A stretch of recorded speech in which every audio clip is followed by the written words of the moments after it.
क्या कभी ऐसा हुआ है कि आपने कुछ ऐसा देखा हो जो विज्ञान के हर नियम को झूठा साबित कर दे? आज के इस रोमांचक विश्लेषण में आपका स्वागत है। आज हम मोटू और पतलू की केस फाइल से एक ऐसा रहस्यमयी थ्रिलर खोलने जा रहे हैं जो बिल्कुल नामुमकिन सा लगता है। एक ऐसा केस जिसने पूरे के पूरे गांव को भ्रम के जाल में फंसा दिया था। तो चलिए इस रहस्य की परतों को एक एक करके उधेड़ते हैं। शुरुआत एक बहुत ही सीधे लेकिन दिमाग को चकरा देने वाले सवाल से करते हैं। सोचिए, एक इंसान पानी के ठीक ऊपर कैसे बैठ सकता है? मतलब गुरुत्वाकर्षण और घनत्व के जो बेसिक नियम हैं, उनके हिसाब से तो ये बिल्कुल 100% असंभव है। पानी किसी इंसान का वजन तो सही नहीं सकता ना। तो फिर ये चमत्कार आखिर हो कैसे रहा था? बस इसी एक सवाल ने हमारी आज की इस इन्वेस्टिगेशन की नींव रखी। तो अपने जासूसी दिमाग को चालू कर लीजिए। चलिए बढ़ते हैं हमारे पहले अध्याय की तरफ, रहस्यों का गांव। तो कहानी की शुरुआत कुछ ऐसे होती है कि हमारे दोनों इन्वेस्टिगेटर्स मोटू और पतलू शहर की भागदौड़ से दूर एक छोटे से अनजान गांव में पहुंचते हैं। और वहां क्या देखते हैं? वहां के लोग हद से ज्यादा अच्छे और मेहमान नवाज हैं। मतलब वो अतिथियों को बिल्कुल भगवान की तरह पूछते हैं। अब देखिए, ऐसा आरामदायक और शांत माहौल किसी भी बाहरी इंसान का शक दूर करने के लिए काफी है ना? और सच कहूं तो यही वो मासूमियत थी जो इस बहुत बड़े रहस्य की सबसे बड़ी ढाल बनी हुई थी। और भाई, जहां मोटू हो वहां खाने पीने का जिक्र ना हो, ऐसा तो इम्पॉसिबल है। सफर की थकान और मोटू की वो हमेशा वाली भयानक भूख। गांव वालों ने तुरंत इसका इलाज कर दिया। उन्होंने मोटू को एकदम पेट भर के गर्मा गर्म समोसे खिलाए। और देखा जाए तो ये सिर्फ एक दावत नहीं थी, ये तो अनजाने में ही हमारे इस मेन फील्ड एजेंट के अंदर आगे आने वाले खतरनाक मिशन के लिए फ्यूल भरने का काम कर रही थी। अब आते हैं दूसरे अध्याय पर, जल चमत्कार, एक बिल्कुल असंभव दावा। गांव वालों ने हमारे दोनों जासूसों को अपने गांव के एक बहुत ही पहुंचे हुए पीर बाबा के बारे में बताया। एक ऐसे बाबा जिन्हें सब रहीम चाचा कहते थे। और उनका चमत्कार सुनकर तो कोई भी हैरान रह जाए। गांव वालों का दावा था कि रहीम चाचा दिन भर बिना डूबे, बिना किसी सहारे के चमत्कारिक रूप से पानी के बिल्कुल ऊपर बैठे रहते हैं। अब जाहिर सी बात है, ये सुनकर तो किसी के भी कान खड़े हो जाएंगे। हमारे दोनों इन्वेस्टिगेटर्स ने भी तय किया कि इस अजूबे को तो अपनी आंखों से देखना ही पड़ेगा। अब यहां पर जो बात सबसे ज्यादा दिलचस्प है वो ये है कि एक ही घटना को देखने के दो बिल्कुल अलग नजरिए सामने आते हैं। एक तरफ वो पूरा का पूरा गांव था जो बिना कोई भी सवाल किए इसे एक सच्चा दिव्य चमत्कार मान चुका था, लेकिन दूसरी तरफ था पतलू का तेज और लॉजिकल दिमाग जिसने तुरंत खतरे की घंटी बजा दी। पानी पर इंसान का बैठना तो साइंस के बिल्कुल खिलाफ है। तो पतलू का पहला रिएक्शन क्या था? दाल में कुछ काला है। और सच भी है, एक सच्चा खोजी दिमाग किसी भी चमत्कार पर आंख बंद करके भरोसा नहीं कर सकता। यहीं से शुरू होता है अध्याय 3, पतलू की थ्योरी, यानी रहस्य का पर्दाफाश करने की तैयारी। आपको क्या लगता है, उस रात पतलू सो पाया होगा? बिल्कुल नहीं। एक डिटेक्टिव का दिमाग तब तक शांत नहीं बैठ सकता जब तक उसे पहेली का हर एक टुकड़ा ना मिल जाए। वो पूरी रात करवटें बदलता रहा। उसका दिमाग बस उस इंसान के भौतिक विज्ञान यानी फिजिक्स के इर्द गिर्द घूमता रहा जो पानी में डूबता ही नहीं है। पतलू ने जादू टोने के विचार को तो सीधे खिड़की से बाहर फेंक दिया और अपना पूरा फोकस इसके पीछे के मैकेनिज्म पर लगा दिया। उसने सोचा, अगर ये जादू नहीं है तो कोई ना कोई फिजिकल ट्रिक तो पक्का होगी। पूरी रात दिमाग के घोड़े दौड़ाने के बाद पतलू ने एक गजब की थ्योरी तैयार की। पहला पॉइंट, ये जो जगह है वो कोई प्राकृतिक या जादुई तालाब नहीं है, बल्कि एक इंसानों का बनाया हुआ स्विमिंग पूल है।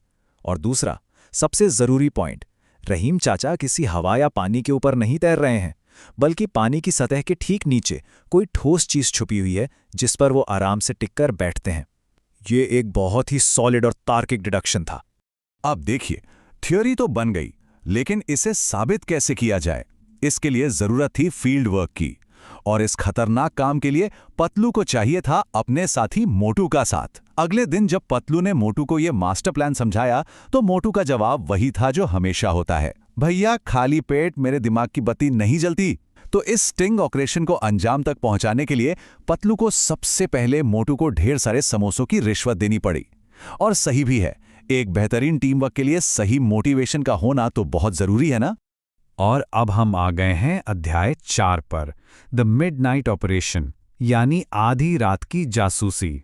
रात का एकदम सन्नाटा छा चुका था। पूरा गांव बहुत गहरी नींद में था।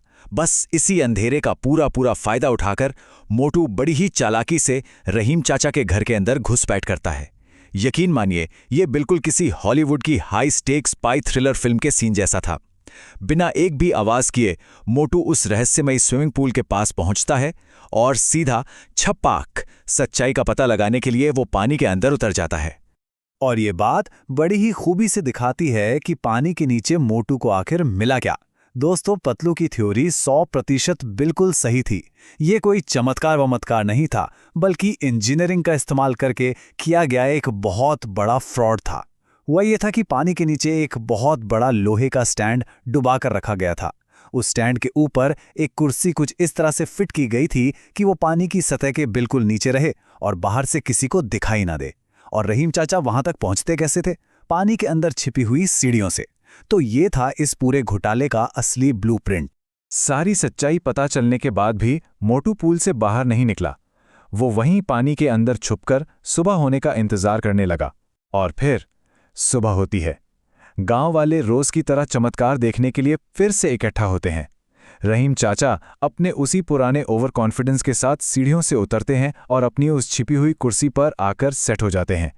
उन्हें तो यही लग रहा था कि उनका रोज का ढोंग फिर से शुरू हो गया है, लेकिन उन्हें इस बात का बिल्कुल भी अंदाजा नहीं था कि पानी के ठीक नीचे आज उनका पर्दाफाश करने के लिए एक जाल बिछा हुआ है। तो अब समय आ गया है हमारे आखिरी अध्याय का, अध्याय 5, असली मास्टरमाइंड का पर्दाफाश। जैसे ही रहीम चाचा अपनी उस इनविजिबल कुर्सी पर आराम से बैठे और गांव वालों ने अपनी आंखें फाड़कर उन्हें देखना शुरू किया, पानी के नीचे घात लगाए बैठे मोटू ने सही मौका देखा और पूरी ताकत लगाकर उस कुर्सी को खींच लिया। बस फिर क्या था, ग्रेविटी ने अपना काम किया और वो पहुंचे हुए बाबा सीधे धड़ाम से पानी के अंदर गिर पड़े। अब क्योंकि स्विमिंग पूल ज्यादा गहरा तो था नहीं, इसलिए वो डूबे तो नहीं, लेकिन उनका जो पूरा भ्रम था, जो सालों का दिखावा था, वो बस 1 सेकंड में टूटकर चकनाचूर हो गया। लेकिन रुकिए, असली ट्विस्ट तो अभी बाकी था। पानी में गिरने और छटपटाने की वजह से उस बहरूपिये की जो नकली दाढ़ी और भेष था वो धुल गया। और जब वो इंसान पानी से बाहर निकला तो गांव वालों के सामने कोई पहुंचे हुए रहीम चाचा नहीं थे। वहां सामने खड़ा था एक बहुत ही कुख्यात मुजरिम, चोर जॉन। सच कह रहा हूं, ये इस पूरी इन्वेस्टिगेशन का सबसे ज्यादा चौंकाने वाला पल था। एक क्रिमिनल संत का चोला ओढ़कर पूरे के पूरे गांव को बेवकूफ बना रहा था। कोई सोच भी नहीं सकता था।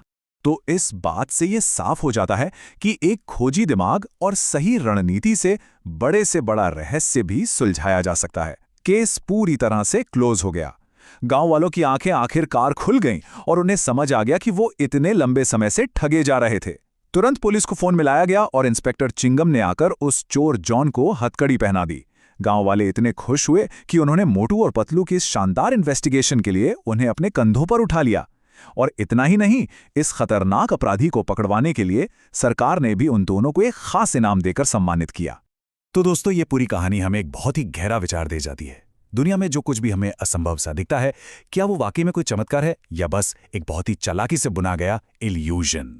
पतलू की तरह अगर हम भी चीजों को एक लॉजिकल नजरिए से देखें तो सच्चाई तक पहुंचना कोई मुश्किल काम नहीं है। तो अब सोचने वाली बात यह है कि क्या हमारे आसपास ऐसे और भी चमत्कार मौजूद हैं जो बस किसी खोजी दिमाग द्वारा बेनकाब होने का इंतजार कर रहे हैं? याद रखिए, हमेशा सवाल पूछते रहना और सच्चाई की तह तक जाने ही आपका सबसे बड़ा हथियार है।